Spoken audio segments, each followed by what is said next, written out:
My half-sister schemed to make me climb into the prince's bed, causing me to become the concubine of the least favored prince, Prince Cheng. It was only after I married into the household that I realized Prince Cheng was a fool. The princess consort was also foolish, and the entire residence was nearly overrun with spies from other princes. My vision went dark. How was I supposed to survive this mess? On the wedding night, Prince Cheng stood at the doorway, constantly looking back. The princess consort stood in the courtyard, gazing over from a distance. Though only a few steps apart, the two of them looked at each other with tearful eyes. Meanwhile, I sat on the bridal bed, feeling like a stick used to forcibly separate a pair of lovebirds. I sighed, lifted my bridal veil myself, and stepped out to bow to the two of them. "Your Highness, my period started today. I'm afraid I can't attend to you tonight. Would you please go back with the princess consort?" Then I bowed to the princess consort. "I'm sorry for the trouble, sister." Both Prince Cheng and the princess consort brightened up at once, politely telling me to rest well. The princess consort even instructed the servants to prepare a medicinal soup for me and take care of me properly. Then, the two of them left happily, strolling away hand in hand like carefree schoolchildren finally dismissed from class. People often said that Prince Cheng and his princess consort were both fools. Seeing them now, it seemed they were right. Left alone in an empty bridal chamber, I strangely felt a sense of relief. This marriage was not something I had wished for.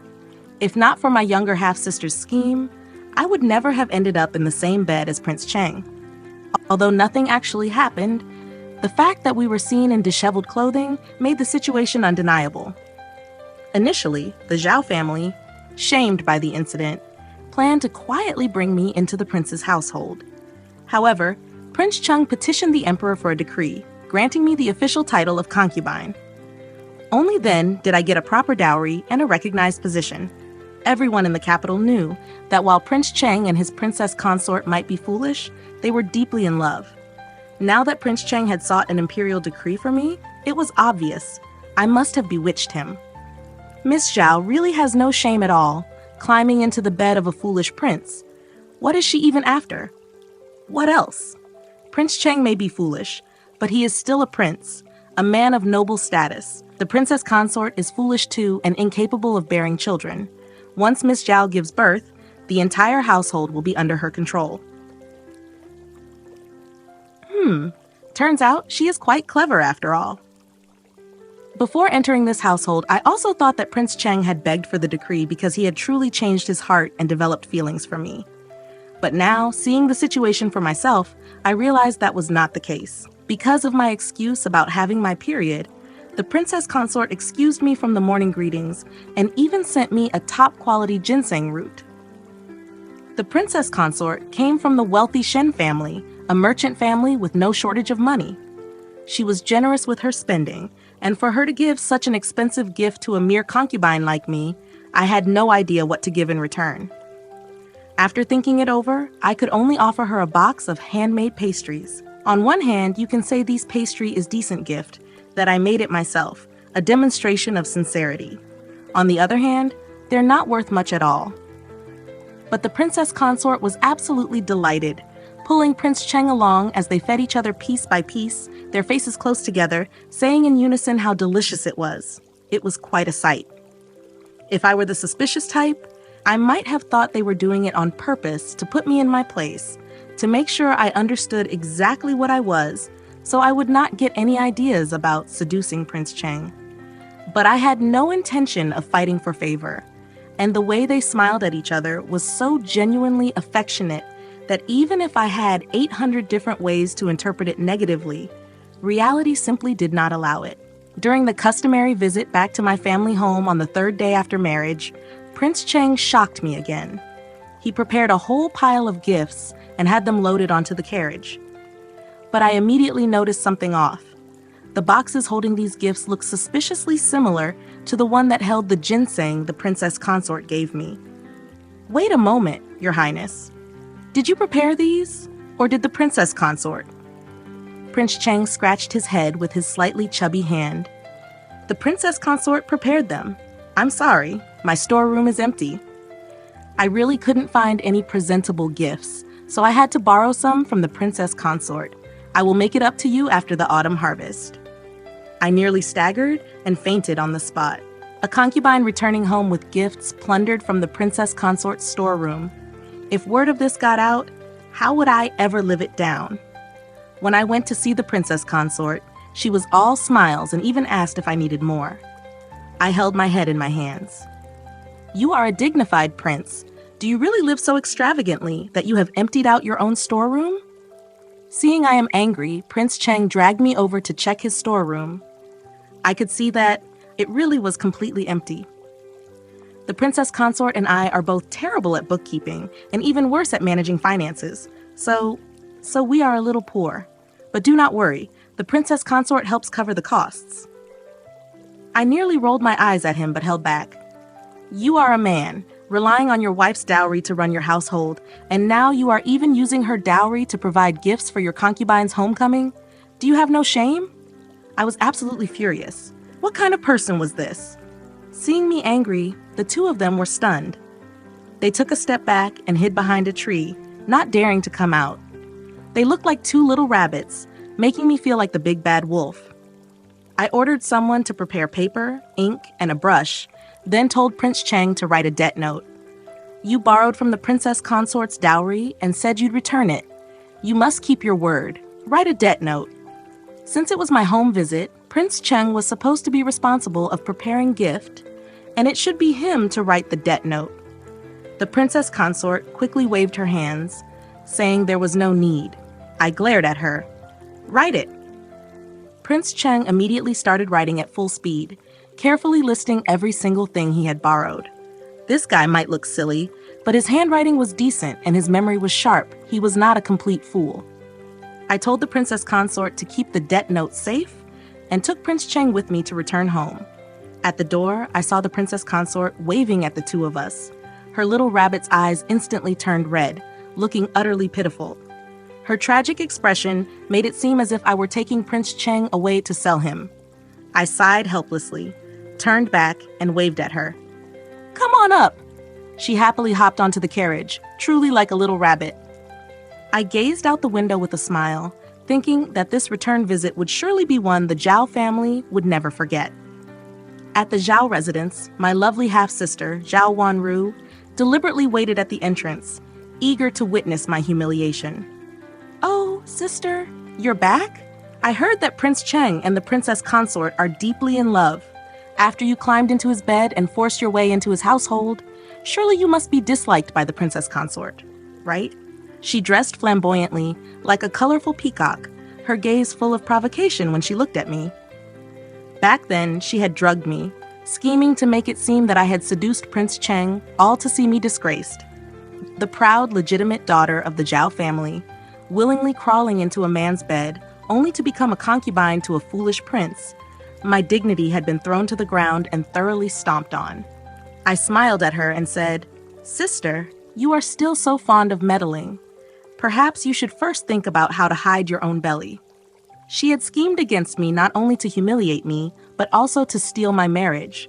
She and my fiancé, Lian Ting, had secretly conceived a child, yet Lian Ting refused to take the initiative to break off the engagement and bear the reputation of being unfaithful. So they had come up with this scheme. A heartless man and a shameless woman, truly a match made in heaven. Well then, I wished them a long and happy life together so they would not go on to harm anyone else. Zhao Wanru looked aggrieved, as if I had bullied her. Sister, I was only concerned about you. How could you slander me like this? She cried pitifully, the same old act as always. I rolled my eyes. As expected, my father Zhao Dechang, my younger half-brother Zhao Xian, and my former fiancé Lian Ting all rushed out into the courtyard. Seeing me standing alone in front of the carriage, they immediately started hurling accusations. Zhao Wanqing, you still love to bully others.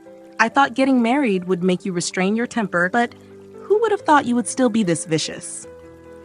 Wanru, don't cry. We will stand up for you. I rolled my eyes again, unwilling to waste my breath on this bunch of brainless fools. As long as Zhao Wanru cried, every wrong in the world would somehow be my fault. I had watched this farce play out for over a decade, and I was beyond tired of it. But what they did not know was that I was not alone today. A voice came from inside the carriage. What are they saying? Sister Wan Qing was just expressing concern. How did that turn into bullying? Who knows? I have long heard that the Zhao family plays favorites and that Lord Zhao has lost his mind. Turns out it's true. Oh dear, these three? Could they be fools? They look like it. The three of them were dumbfounded, watching as two dignified figures stepped out of the carriage hand in hand. The supposedly foolish Prince Cheng and Princess Consort Cheng. They were actually called fools. By two fools? Regardless of how people mocked Prince Cheng as a fool behind his back, his princely status was undeniable. Zhao Dechang, after his initial shock, naturally hurried to kneel and pay his respects. Standing beside Prince Cheng, I watched the four of them kneel, finding the scene rather amusing. Zhao Wanru lifted her head and glared at me viciously.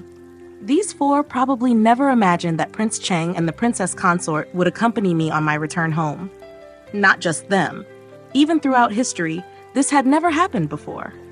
Nowhere had the main wife ever accompanied a concubine on her return visit.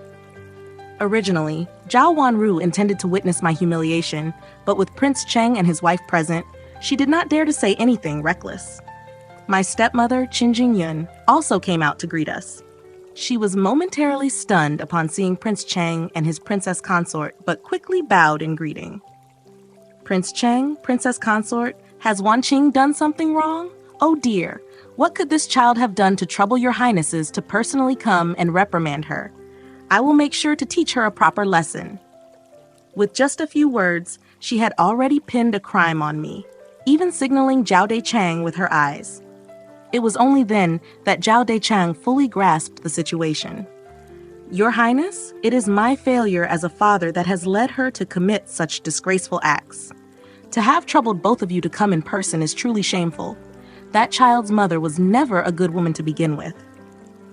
They echoed each other's words, slandering me in front of outsiders. This was a common act. I had seen it countless times, so my heart barely wavered. But Sister Zhao did nothing wrong. The Princess Consort suddenly interrupted them.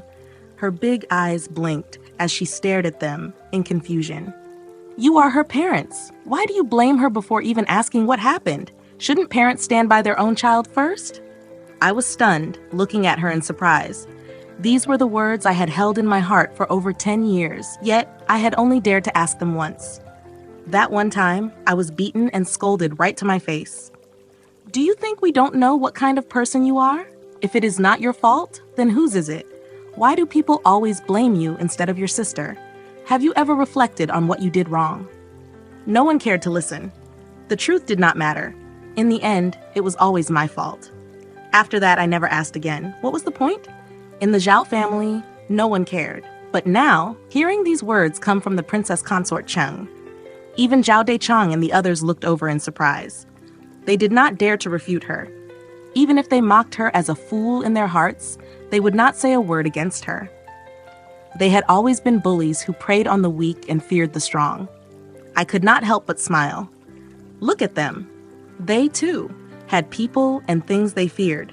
They only ever dared to bully me. During the homecoming banquet, Zhao Dechang and the others did not dare to say anything anymore. However, Zhao Wanro kept looking for opportunities to glare at me, as if she wished she could stare a hole right through me. But I was in a great mood, happily taking Prince Cheng and the Princess Consort on a tour of the Zhao residence. They were curious about everything. Sister Zhao, is this your courtyard? Why is it so small? It is not even half the size of your younger sister's. Look at these furnishings. They're so old. Is the favoritism in your family really this obvious? You are Sister Zhao's former fiancé? Do you still have lingering feelings for her? No? Then why are you a man following us into the inner courtyard of the Zhao residence? Does your family not have any sense of propriety? Oh, you are Sister Zhao's stepmother? My mother always said that stepmothers are the worst. You look so fierce. Do you treat Sister Zhao poorly? You are Sister Zhao's younger brother? Have you not been attending school? Is it because you cannot afford to? Oh, you have been going? Then why do you have no manners? Seeing your own elder sister and not even knowing to greet her properly? I finally got to witness the Princess Consort Shenanan's skills firsthand. and I was deeply impressed. She dared to say anything and everything, bluntly and without a hint of subtlety. Her string of remarks left the faces of the Zhao family and Lian Ting as dark as the bottom of a pot. Whenever the Zhao family tried to explain, Prince Cheng would chime in from the side. And Anne is right. And Anne makes a good point. And Anne is not wrong.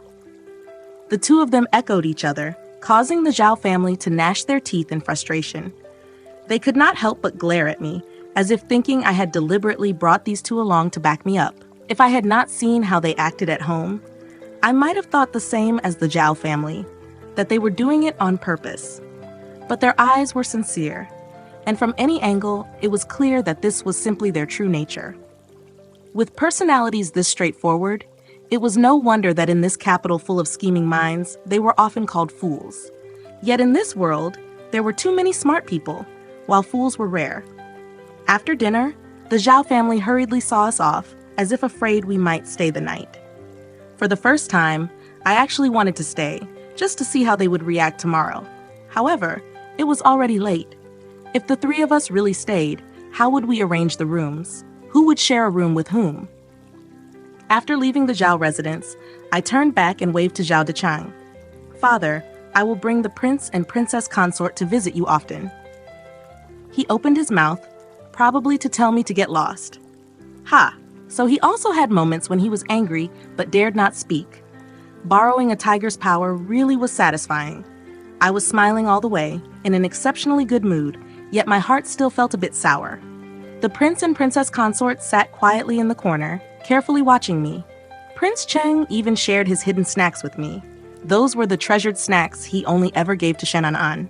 "Eat this. Once you have something sweet, your heart will feel sweet too." The two of them looked at me cautiously, as if I were some fragile treasure. My eyes warmed. I picked up a piece and put it in my mouth. A wave of sweetness rushed up to my nose. It really is sweet. Just as I was about to say something, the carriage suddenly stopped, and there were voices shouting outside. "You blind fool! Do you not see whose carriage this is? How dare you come so close?" With a sharp crack, the coachman was struck with a whip. Prince Cheng quickly lifted the carriage curtain to look outside. I glanced out as well and saw a large carriage blocking the entire street, cutting off the passage in both directions. The seventh prince was helping a woman onto the carriage. Their movements were slow, and they were flirting, wasting time. The seventh prince was the son of the current empress. He had delicate features, but his demeanor was arrogant and domineering. Seeing us, he paused for a moment, then stood on his carriage and smirked in our direction. "Oh, it is third brother. Are you taking your new favorite out for some fun? Third brother, you really have a fool's luck. Your new favorite is certainly bold." He was mocking me for having climbed into Prince Cheng's bed, while also belittling Prince Cheng at the same time. Prince Cheng did not seem to know how to respond. He only murmured softly, "Seventh brother, your people should not have hit my coachman." To this, the seventh prince merely let out a mocking chuckle, clearly unconcerned. Forget about striking a mere coachman. Even publicly humiliating Prince Cheng would not have been a big deal to him. The woman beside him laughed as well, showing no respect for Prince Cheng. I stared straight at her. She was adjusting a pearl hairpin on her head, a finely crafted piece, clearly made with great care. Noticing my gaze, she lifted her chin proudly. Then, seeing that I only wore a small jade hairpin, her expression turned even more disdainful. Prince Cheng opened his mouth a few times as if he wanted to say something, and after a moment of hesitation, he finally spoke. "Seventh brother, the silver you took from me last time, I was wondering when you might." Before he could finish, the seventh prince quickly cut him off. "Third brother, I am busy. I will take my leave now. See you later." With that, he climbed into his carriage and ordered the coachman to set off immediately. Prince Cheng shut his mouth awkwardly, slumped back into his seat, and looked utterly dejected. Shen Anan took his hand and smiled at him. I thought for a moment and asked, "Did the seventh prince borrow money from you?" Prince Cheng's eyes turned red as he nodded vigorously. "Me? Since when did princes borrow money from each other?" And judging by the seventh prince's reaction, he had no intention of paying it back. Wasn't this just shameless? A thought crossed my mind. Don't tell me the entire storeroom and all the silver in the accounts have already been lent out? Prince Cheng's eyes reddened even further, and he nodded vigorously once more. Me? What kind of life was this? I tossed and turned all night, and on the fourth day, after entering the household, I called Prince Cheng and Shenanan into the room for a meeting. Could I take a look at the household's account books? It wasn't that I wanted to take charge of the household. I simply wanted to see if the household could survive without relying on the princess consort's money and dowry. I had already thought of many excuses to justify asking for the books. After all, as a concubine, asking to review the accounts right after entering the residence was definitely overstepping my authority. But before I could even state my reasons, both of them lit up and nodded eagerly. Sure. Wait a moment. In no time, a pile of account books was placed in my room. The excitement on their faces made it seem like they had been waiting for this moment. I felt like I had boarded a pirate ship. But since I was already here, I had to find a way to make it work. It took me 7 days to sort out the accounts and investigate everyone in the residence. The more I checked, the darker everything seemed. There was no bright future ahead, only bleakness. I called the two of them over again, dismissed everyone else, closed the door, and lowered my voice to ask, do you know that, aside from the old steward, the two people by your sides, the coachman, and the two servant women, every single one of the remaining 30 or so people in this residence are spies sent by the other princes, princesses, and the empress? The sheer number of spies in this residence was astonishing. I even wondered if I had made a mistake, but after verifying their personal connections, I confirmed that my findings were accurate. I did not know whether the other princes simply looked down on Prince Cheng or if they never intended to hide it at all, because the moment I investigated, everything became crystal clear. I was even afraid of startling them, so I spoke in a roundabout way. To my surprise, both of them nodded seriously and said, "We know." They knew? You knew, and you still. Prince Cheng chuckled and said, "Even if we got rid of these people, others would take their place. Instead of chasing them out over and over, we might as well just keep them here." Me, that actually made sense. At that moment, I felt like I was the fool. Setting aside the issue of spies, I laid out the account records and said, "Over the years, the money and items you've lent out, Your Highness, amount to over 300,000 taels of silver. Your Highness, how do you plan to deal with this debt?" Most of this money had been borrowed by the other princes, but there were even loans made to the empress and concubines in the imperial harem. Among them, the 7th prince and 3rd princess, born of the empress, as well as the 2nd prince, 4th prince, and 2nd princess, born of the noble consort, had borrowed the most. These were the people who needed money the least, yet they had taken the most.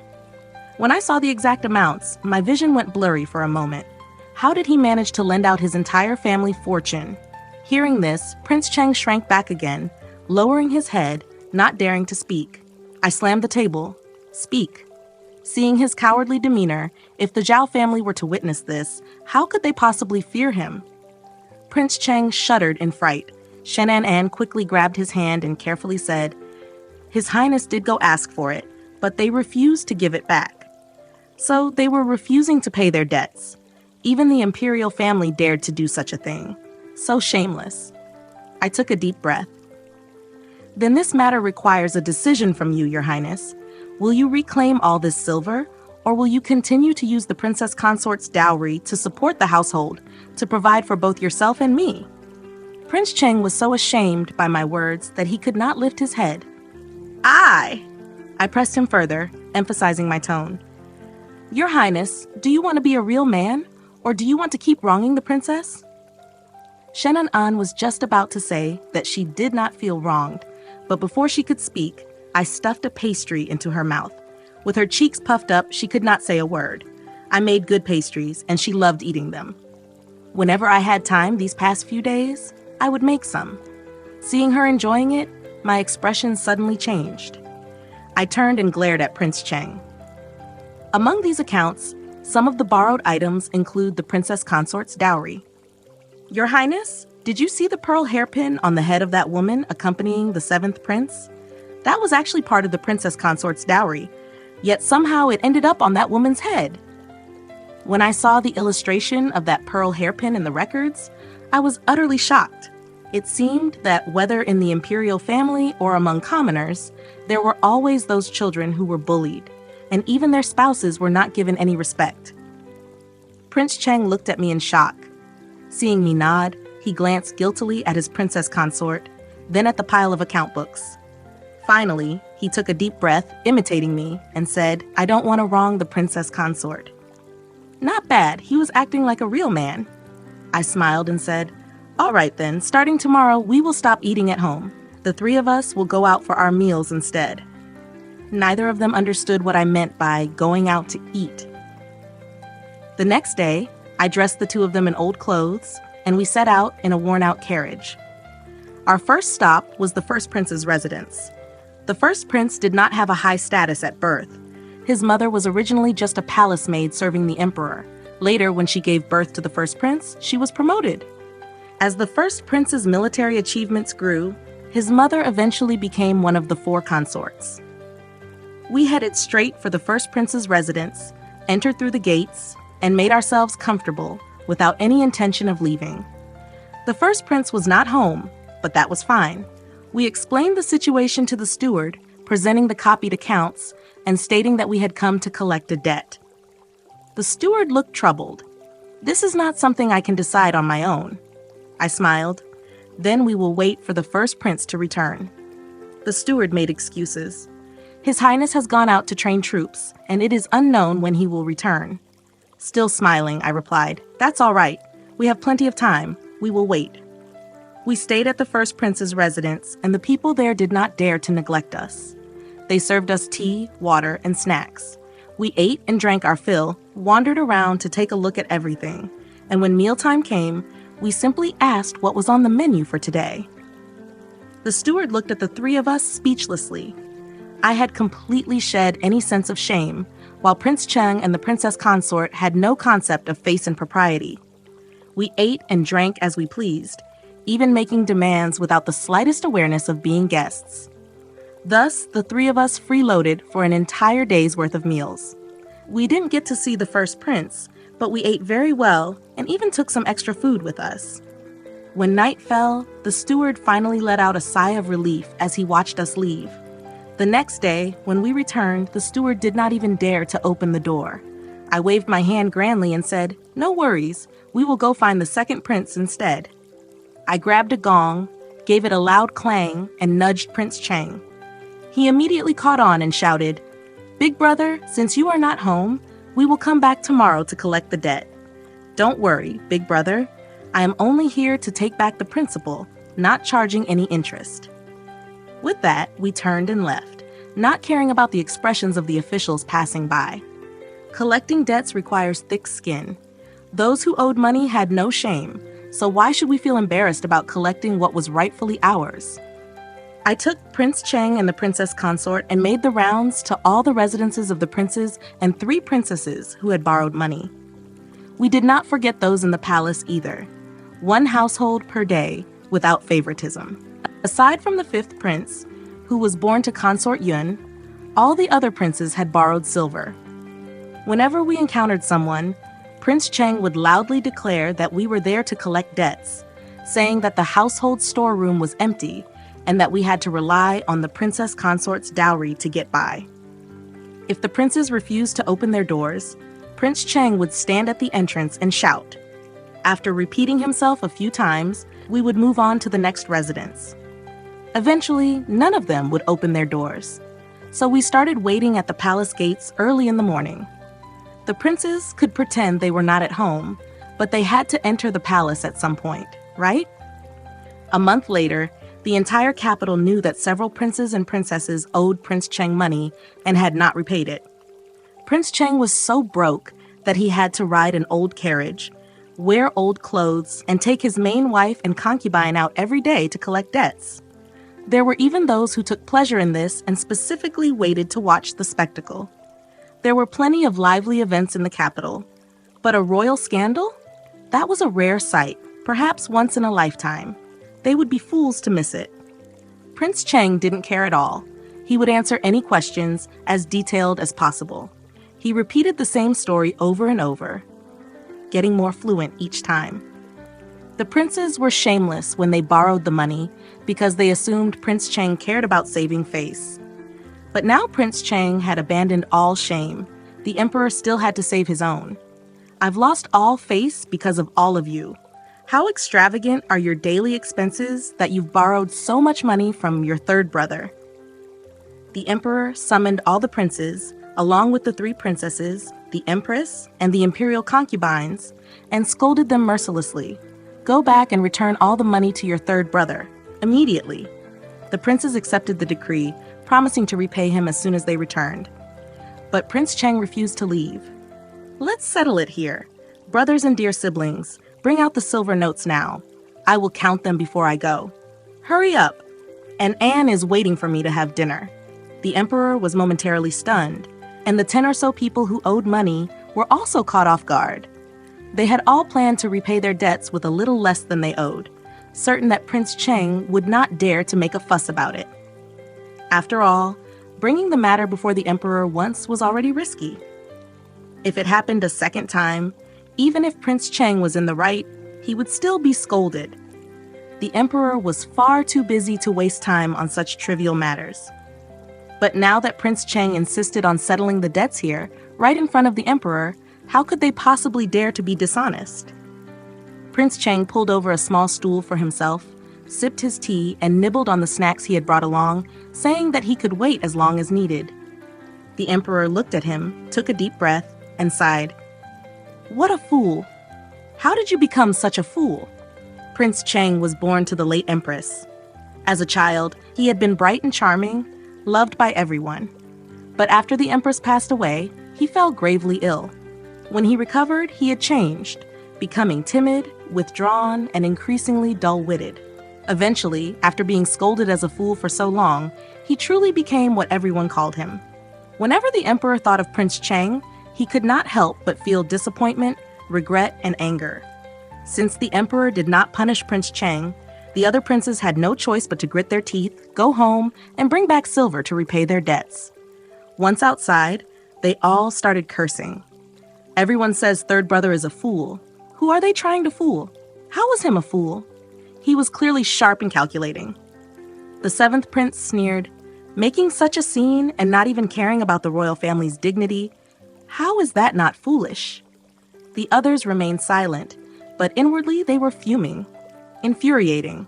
Prince Cheng's actions seemed utterly foolish, but everyone knew he had been foolish for a long time, not just for a day or two. How would the emperor really punish him just for being a fool? How frustrating. His foolishness had somehow turned into a shield to escape punishment. Finally getting back all the silver, Prince Cheng returned home with a wide smile on his face. He pushed the silver notes into Shen Anan's arms and said, Anan, I've wronged you all these years. Shen Anan smiled and said she wasn't wronged, then handed the silver notes to me instead. We should also thank Sister Zhao. From now on, Sister Zhao should manage the accounts. We really can't keep track of the money. The 2 of them exchanged smiles and pushed the account book towards me. I accepted the account book, feeling both amused and burdened. This time, although we managed to get the money back, we have also offended the empress, the princes, and the princesses. Do neither of you resent me for it? They might have seemed foolish, but in reality, they understood royal relationships better than I did. They also knew exactly what the consequences of their actions would be. I used to think they were fools, but after spending this time with them, I realized they were merely independent and unwilling to argue with others, not actually foolish. In many matters, they saw things far more clearly than I did. Both of them shook their heads and said, they dared to borrow money and not repay it, showing they had no respect for us in the first place. The relationships between the imperial offspring had long been a life-or-death struggle. Nothing had really changed. As expected, they knew everything. I sighed and suddenly asked, Prince, why did you go to the palace to request an imperial decree to grant me the status of a concubine? Prince Cheng was momentarily stunned. He scratched his head and asked, Is that important? I nodded firmly. To me, it is important. Prince Cheng glanced at Shen Anan and said, It was the princess consort's idea. When I came back that day and told Anan what had happened, she told me to go request the decree. Huh? The princess consort? Prince Cheng nodded. And An said that you had been set up. If I did not request the decree to grant you a proper status, you would be carried in on a small sedan chair with neither title nor dowry, and you would be looked down upon for the rest of your life. And An said that your family had already abandoned you. If you had no status in the prince's residence either, you would be despised and scorned by others. That would be too pitiful. Shenana nodded vigorously, her eyes filled with sympathy as she looked at me. A complicated mix of emotions swelled in my chest. How did you know my family abandoned me?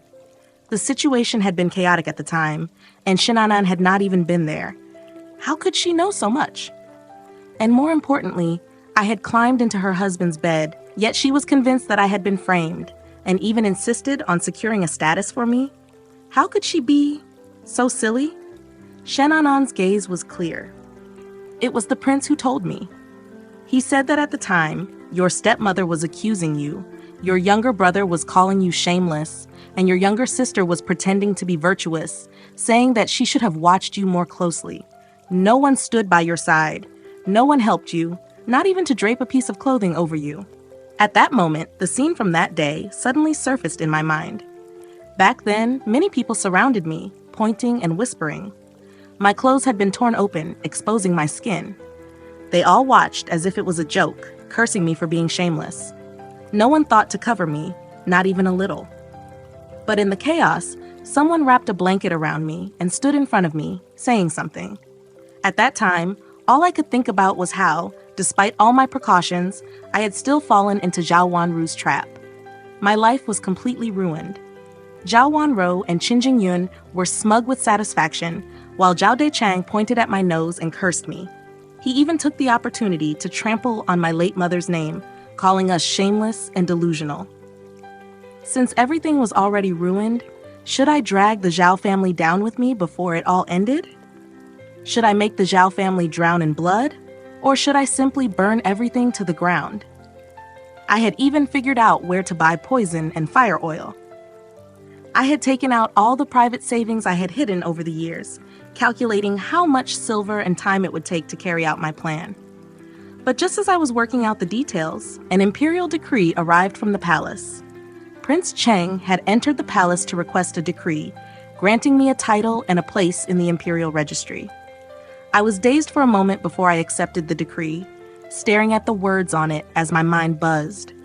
It seemed I could let the Zhao family survive for a few more days. It seemed I had not yet reached a dead end. I had considered countless paths for the future, even shamelessly plotting to use Prince Cheng to drag the Zhao family down from their high seat. What I had never expected was that the person who wrapped the blanket around me that day was Prince Cheng. The one who stood in front of me was also him. I also didn't expect that. At the moment I wanted to fight to the death, someone, in a place I didn't know, was planning a bright future for me. So that was how it was. I lowered my head, covering my eyes as I rubbed away the stinging sensation. Then, I asked Shenanan another question. Weren't you afraid that after I entered the residence, I would compete with you? Without even thinking, Shenanan smiled at me and said, "But you didn't compete with me." So she didn't know if I would compete or not? I couldn't help but give her a light knock on the head and even took the plate of pastries away. Remember, don't be so self-sacrificing in the future. Letting wolves into your house will only bring you regrets. Shen An obediently nodded, then stole a glance at Prince Cheng. Taking advantage of my distraction, Prince Cheng quickly slipped a piece of lotus pastry to her. She stuffed it into her mouth in one go, puffing out her cheeks as she chewed. The two of them looked so pleased with themselves, as if I were a wicked stepmother who wouldn't give them food, which made me laugh in exasperation. I pushed the plate of pastries back to them, tucked away the silver notes, and did some calculations.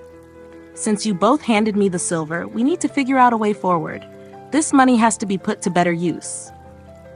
The two of them just looked at me without asking anything.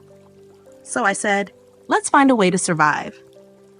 Since that night, I had abandoned the idea of fighting to the death, and I had ended up with these two pure-hearted fools. I had to find a way for the three of us to survive. Prince Cheng was born to the late Empress, making him the legitimate heir. Even though he was a bit slow-witted, he was still an important contender for the throne. Anyone who wanted that position would never let him go. If he wanted to survive, he either had to take the throne himself. As soon as I said that, Prince Cheng immediately waved his hands. No, I cannot do it. I sighed. Then the only option is to find someone suitable to take that position, someone who will not see you as an enemy. The fifth prince was the one I had set my sights on. Consort Yun and the late Empress were from the same clan, so Prince Cheng and the fifth prince were not only brothers, but also cousins. There was not much conflict of interest between them. Moreover, although the fifth prince was a man of few words, he had a good character. Consort Yun and my fifth brother have always treated me well. They never bullied me. Although Prince Cheng seemed foolish, he was very accurate in judging people. I could not help but ask, did others often bully you in the past? Prince Cheng only smiled and fell silent. He never spoke of the bullying he had suffered. What was the point of talking about it? He was a useless, foolish son. The emperor could help him once or twice, but not all the time. Clever and capable children were always more favored. I did not press further. Since you also trust his character, then we will support him. If the fifth prince ascended the throne, he wouldn't eliminate Prince Cheng. At that time, we could secure a remote fiefdom and live a carefree life. Among all the princes, the fifth prince resembled Prince Cheng the most. It was said that Consort Yun and the late Empress also looked alike. When the late Empress was still alive, the two had a very good relationship. After the late Empress passed away, the current Empress and the noble consort rose to power, making Consort Yun's days in the palace difficult. The three of us went to find the fifth prince together and explained our purpose. The fifth prince looked at the three of us. His eyes, which were narrower and more elongated than Prince Cheng's, narrowed slightly. The three of you are surprisingly harmonious. I had not expected him to say that, but I did not dwell on it. Instead, I directly pushed the silver notes toward him. Your Highness, you've watched the spectacle for over a month now, haven't you? Thank you for helping to spread the news, allowing us to reclaim all the silver. Although we made a big fuss about collecting the debts, Prince Cheng's influence was limited. If it weren't for someone helping behind the scenes, it wouldn't have gone so smoothly. For example, the officials who happened to pass by, the emperor who happened to hear the news, and so on. The fifth prince stared at me for a moment. Concubine Zhao, you are much smarter than I expected. That plan earlier, was it your idea? I did not deny it. Yes, after all, the only choice we have now is to go all out. Prince Cheng and Shenanan solemnly nodded in unison. Our synchronized movements made the fifth prince burst into laughter. You three are really... He didn't know what to say, but he accepted the silver notes. However, he also made a request, hoping that the Shen family could provide support to him in the background. The Shen family had wealth and the most extensive trade routes. Their network of connections ran even deeper than the Imperial intelligence system. He sure knew how to bargain. This is not something I can decide. But Shen Anan agreed without hesitation. The fifth prince asked, Princess Consort, don't you need to go back and ask first? Shen Anan shook her head. When I got married, my father and brothers told me that no matter what I did, they would always support me. Once again, I felt that my act of taking the lead was truly out of place. Everyone present was far smarter than I was. The princess consort might have seemed foolish, but in reality, she possessed great wisdom. Her occasional moments of brilliance only made my own foolishness even more obvious in comparison. The fifth prince sighed once more. Third brother, you are truly fortunate. We had reached an agreement. As we were leaving, the fifth prince called me aside. Concubine Zhao, you are pushing my third brother and third sister-in-law into the battle for the throne like this. Are you not afraid that this is a road to death? I looked into his eyes and smiled. Fifth prince, do you think we have any other path besides this one? He fell silent. I continued. At a dead end, the only way to survive is to fight with all we have. Your Highness, please do your best as well. The lives of the three of us are now in your hands. I turned to leave, but he stopped me again. Do you know why, out of the 7 of us brothers, only third brother has been granted a prince's title? Among the 7 princes, none had been named crown prince, yet only the third prince was granted the title of Prince Cheng, which was quite unique. The 5th prince said, that was the path of survival father left for third brother. Father was making it clear that no matter who sat on that throne, third brother was not a threat and could not be harmed. This was the emperor's way of protecting Prince Cheng, as well as fulfilling a promise to the late empress. But that was the extent of this father's so-called love. I shook my head and smiled. 5th prince, considering everything that has happened recently, do you really think your other brothers will remember these words? That they will truly spare him? Even if he survives, then what? A miserable existence, clinging to life? The 7th prince had already dared to take the princess consort's dowry and give it to a courtesan. If he sat on that throne, wouldn't he do even more outrageous things? The 5th prince said nothing more. However, a few days later, he took on the task of disaster relief. The relief funds were donated directly under Prince Cheng's name. The emperor was overjoyed and raised the ranks of both Prince Cheng and his princess consort. He even promoted me as well. The other princes were gnashing their teeth in hatred, and the empress was also furious. She summoned Shenanan and me to the palace, saying it was for a chat, but it was actually to make things difficult for us. However, Shenanan did not understand the underlying hostility, and I naturally had to follow my princess consort's lead, pretending not to understand either. After a few such visits, all the empress could do was grit her teeth in frustration. She could not truly do anything to us. In fact, even when the empress cursed someone, she still maintained a sense of propriety, nothing as crude and vicious as Zhao Dechang or Qin Jingyun. I had endured over 10 years of being called a wretched wench and told to die. Compared to that, the empress's insults were hardly worth mentioning. The 5th prince used the Shen family's trade routes to safely transport the relief funds and grain, and he also managed to purchase even more relief supplies. The disaster relief proceeded smoothly, and many local corrupt officials were exposed, along with the powerful figures behind them. When the 5th prince returned, he brought back solid evidence of corruption involving the 2nd prince, the 4th prince, and several officials. The proof was undeniable. The emperor was furious. He lashed out at the 2nd and 4th princes, cursing them harshly, and even the noble consort was not spared from his wrath. A bloody storm began in the imperial court, and the most critical moment of the battle for the throne had commenced. Officials scrambled to pick sides, while some chose to wait and observe. Many spent their nights tossing and turning, unable to sleep. Honestly, the 3 of us didn't participate much in the battle for the throne, mainly because none of us were smart enough to figure out what we should even be doing. The 5th prince had also warned us repeatedly to stay out of it. The 30-something spies stationed at home were not just for show, they kept watch day and night. So we just went about our lives as usual. With plenty of money at home, we ate well, drank well, made new clothes, got new jewelry, went on spring outings, admired the snow, and picked fruits. Prince Cheng even fell from a tree and broke his leg. Shenanan cried loudly, and I could only scold the leg-broken Prince Cheng not to cry. Then I hugged Shenanan, assuring her that he would not end up crippled and that she should not be so sad. The steward kept glaring at me, as if asking whether I really knew who exactly had broken their leg here. It seemed like we were involved in the battle for the throne, yet at the same time, we were not. The spies sent our daily news back every day, but the reports were completely worthless.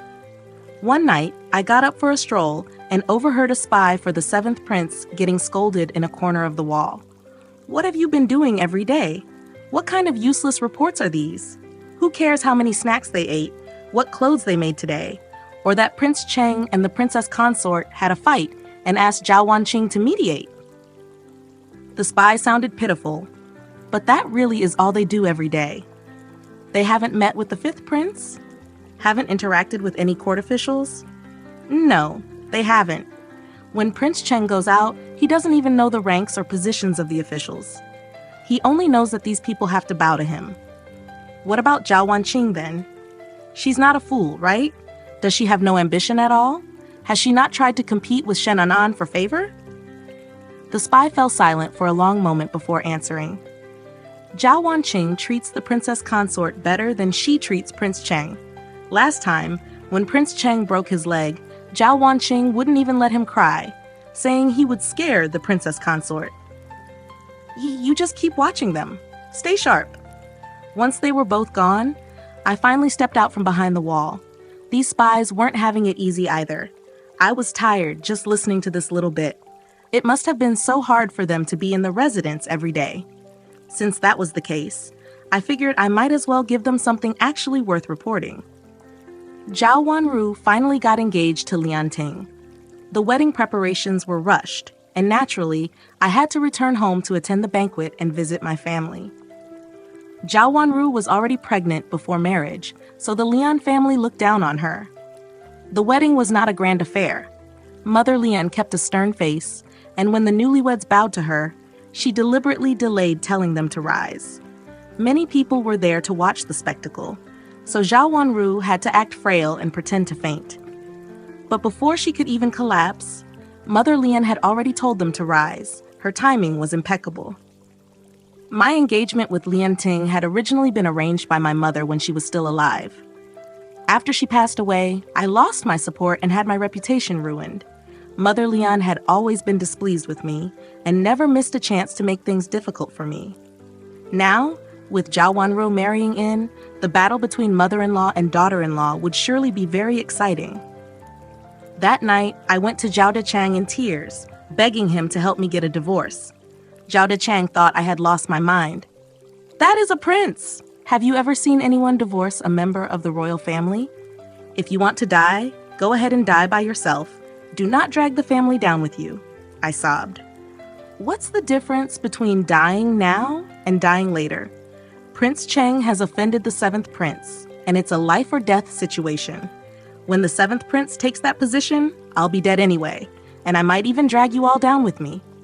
A sharp light flashed in Zhao Dechang's eyes. He had immediately caught the mention of 7th prince and that position. Have you heard some news? I shook my head, crying. No, I do not know anything. I only beg you to give me a way to live. Zhao Dechang did not care whether I lived or died. He just scolded me and sent me away. You are already a married daughter. Whether you live or die has nothing to do with the family. Besides, after you climbed into that bed, I had already written a severance letter. Take it. From now on, you have nothing to do with the Zhao family. I had only come back to deliver some false news. Who would have thought I would receive such an unexpected gift? Holding the severance letter, I felt a pang of bitterness in my heart. Father, back then, my mother used her entire dowry to support your studies. Have you ever felt even the slightest gratitude toward her? Bringing up the past humiliation made Zhao Dechang furious with shame. What nonsense are you talking about? Back then, it was my own hard work that got me my current position in the Ministry of Revenue. Oh, the Zhao family had been dirt poor in the past. If not for my mother's dowry, where would he have gotten the silver to fund his studies? People could deceive others, and they could also deceive themselves. After repeating the same lie so many times, he even started to believe it himself. I took the severance letter and left. From this moment on, I had nothing to do with the Zhao family. Later, Zhao Dechang did indeed join the 7th prince's faction. Although his position in the Ministry of Revenue wasn't very high, he was a lower-ranking official who could get things done. The 7th prince had been short on money recently and needed officials in the Ministry of Revenue to handle matters for him. With the 7th prince's backing, Zhao Dechang quickly climbed the ranks, soon becoming the Vice Minister of Revenue, basking in his newfound glory. Even Zhao Wanru's status rose alongside his. Previously, she had become pregnant before marriage, and when she married into the Lian family, she was looked down upon. Her mother-in-law made her suffer and forced her to follow strict rules. Now that Zhao Dechang had been promoted, she also became proud and displayed her arrogant and affected acting skills in her husband's family. Life in the Lian family had become lively, with endless conflicts. Lian Ting was caught in the middle, suffering greatly. However, he was now working with Zhao Dechang for the 7th prince, so he could only coax Zhao Wanru. This made his life even more interesting. As for me, I was not idle either. I was interrogating Prince Cheng. When treating Prince Cheng's leg, the physician revealed a shocking secret. Prince Cheng had been secretly taking infertility medicine for 3 years. 3 years, exactly the same amount of time since Shen Anan had married into the household. I sent everyone out, called Shen Anan over, and then fixed my gaze on Prince Cheng for questioning. Having children was a matter for 2 people, so both of them had to be present. Speak. Why were you taking this kind of medicine? And An, did you know about this? Shen An unlowered her head, her eyes red. Clearly, she had no idea. This bastard. I smacked Prince Cheng's leg, making him howl in pain. And you have the nerve to scream? And Anne has been blamed by outsiders for being unable to conceive, and yet you were secretly taking medicine all along? What the hell is in that head of yours? This guy, was he not deeply in love with Shen An? How could he let her suffer such humiliation? Prince Cheng lowered his head and said, I do not want An to go through any danger. When my mother gave birth to my younger brother, both she and the child died. She was the empress, had already given birth to me, yet she still met such a fate. An is afraid of pain. She would not be able to bear it, and I do not want to see her suffer either. Me, I was suddenly fed a mouthful of dog food. Shen An held his hand, her eyes brimming with tears. I am not afraid. But Prince Cheng said that he was afraid. I had people spread rumors that I was the one who was infertile, but no one believed it, and the news never spread. I thought to myself, the emperor's blood-related son unable to bear children? As if such a rumor would ever get out. Even if he was willing, the emperor would never allow it. In this residence, aside from the spies of the other princes, there were also people planted by the emperor. The 2 of them looked at each other with teary eyes, one saying no, and the other saying yes. It was giving me a headache. All right, then do not have children. If you 2 do not mind, just adopt a few instead. Pick some good-looking and likable ones, raise them in your home. If they turn out well, they can be just like your own sons. If not, kick them out and pretend you never raised them. Wasn't it just a child? What difference did it make whether they were biological or not? If they were not raised well, even biological children might not be filial and sensible. If they were raised well, even non-biological children could be good children. The only question was whether the emperor and the Shen family would be willing to accept this. Prince Cheng entered the palace and, right in front of the emperor, drank a bowl of powerful infertility medicine, nearly driving the emperor to a fit of rage. Whether he agreed or not, he had no choice but to accept it. As for the Shen family, as long as Shen Anan was happy, that was all that mattered. They could not bear to see their only daughter suffer either. The Shen family even came to see me. Actually, Concubine Zhao, if you are willing to give birth, we would love your child just as we love Anan's. Absolutely not, I refused immediately. Right now, our relationship was like a pair of chopsticks and a single bowl. I had no intention of becoming the extra chopstick. Madame Shen, Shen Anan's mother, gazed at me deeply, then smiled and gifted me a bracelet along with a set of hair ornaments. Later, the 5th prince told me, "Did you know that Madame Shen once had the thought of killing you?" I was still wearing the bracelet she gave me, solid gold, encrusted with countless gemstones, looking incredibly luxurious and wealthy. I liked it. Hearing this, I shuddered. The fifth prince chuckled, "But after your wedding night, she dismissed the idea." I adjusted the golden hairpin on my head and could not help but laugh. And Anne has a good mother. If I had a daughter, I might have done the same. At the end of the battle for the throne, there were no clashes of swords or blades. The emperor directly handed the position to the 5th prince, raising him to the highest seat of power. The 7th prince was utterly defeated, and the other princes also quieted down. However, the 5th prince still took action against several of them. Corruption, bribery, and ruthless killings. Every crime was exposed and handed over to the Ministry of Justice and the Court of Judicial Review for a joint trial. Everything was thoroughly investigated. Those who deserved death were executed, those who deserved exile were banished, and some were reduced to commoners. For half a year, the entire capital was shrouded in a storm of bloodshed. All officials trembled in fear, treading carefully, unsure when disaster might strike their own doorsteps.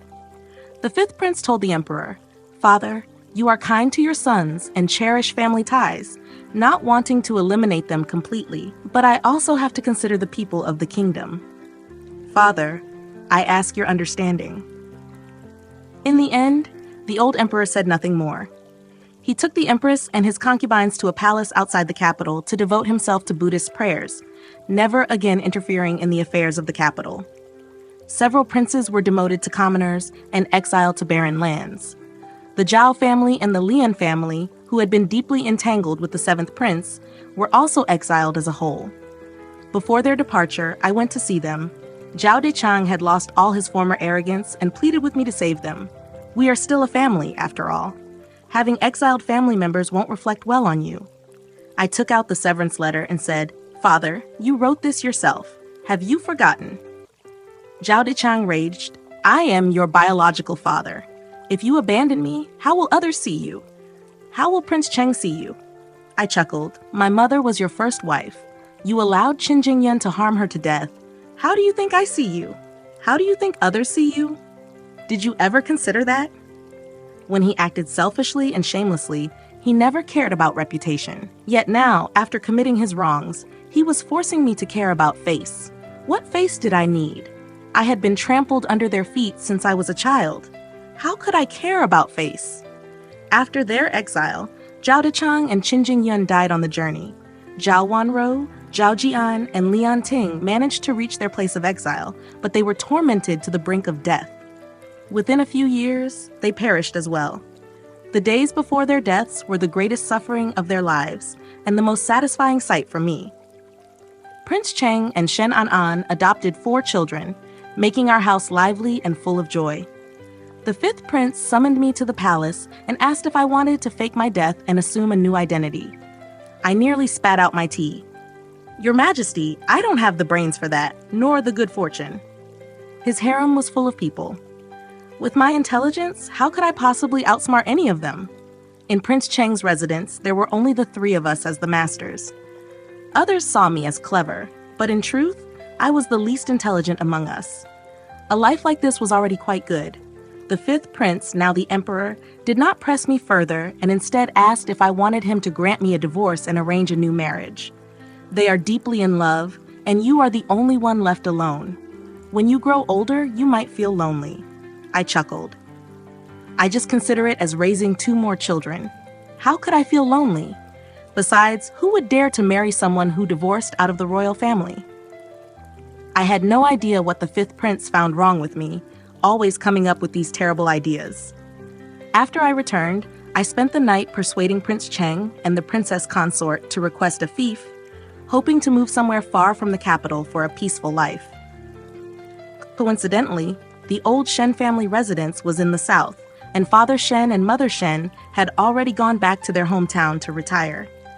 Prince Cheng petitioned for an imperial decree, and the very next day, we prepared to move. Within a month, we packed up our entire household and set off for the south in a grand procession. The new emperor even came to see us off, staring at me and saying, "Why are you suddenly so scared now? Weren't you always bold?" I forced an awkward smile and hid behind Prince Cheng. Serving a ruler was like living with a tiger. How could I not be scared? Fortunately, he did not make things difficult for me. Instead, he gifted us some items and even returned half of the silver Prince Cheng had donated back then. Recently, many residences have been searched and their assets confiscated, filling the national treasury. Third brother, I will consider half of the silver you gave me back then as your donation to the people. The other half, I will return to you so that you will not have to rely on your father-in-law and mother-in-law after you go to the south. Prince Cheng had never expected to get the silver back. Delighted, he accepted it with a smile. "Thank you, fifth brother." For a brief moment, the emperor seemed dazed, a trace of nostalgia flashing through his eyes before he smiled. Our journey south was slow and steady, and we would likely never return to the capital. That place had once been our home, where our blood relatives lived, yet we had become strangers and even enemies. The strange thing was that now, our family of 7, none of whom were related by blood, had become a family. The connections between people were truly wonderful. The days ahead would go on, and they would only become more joyful. Thank you for listening. Don't forget to like, subscribe, and drop a comment. It brings me inspiration to create more interesting stories.